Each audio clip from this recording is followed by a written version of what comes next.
Think lip fillers are just another TikTok trend? Not even close. Someone, somewhere, looked in the mirror and thought, these lips aren't big enough. Then they actually did something about it. But who was the first person brave or reckless enough to try? The answer is far stranger than you probably expect.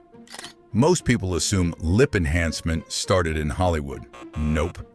It goes back more than 100 years, when cosmetic surgery was basically experimental science with terrifying confidence.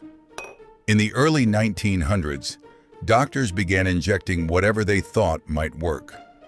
Paraffin. Yes, the same wax-like substance. At first it looked successful, until it started moving around people's faces.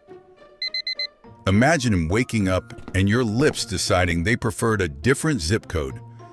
That disaster forced surgeons to keep experimenting. Decades later came silicone, collagen, and eventually the hyaluronic acid fillers used today. So who was the very first person? We don't actually know their name. History never wrote it down. But one of the earliest documented pioneers was an Austrian surgeon named Robert Gersuni, who popularized paraffin injections in the late 19th century, unintentionally launching one of the biggest beauty trends in history.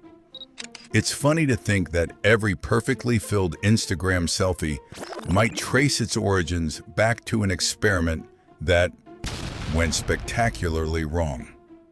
Sometimes beauty trends don't start with glamour. They start with someone willing to become history's first test subject.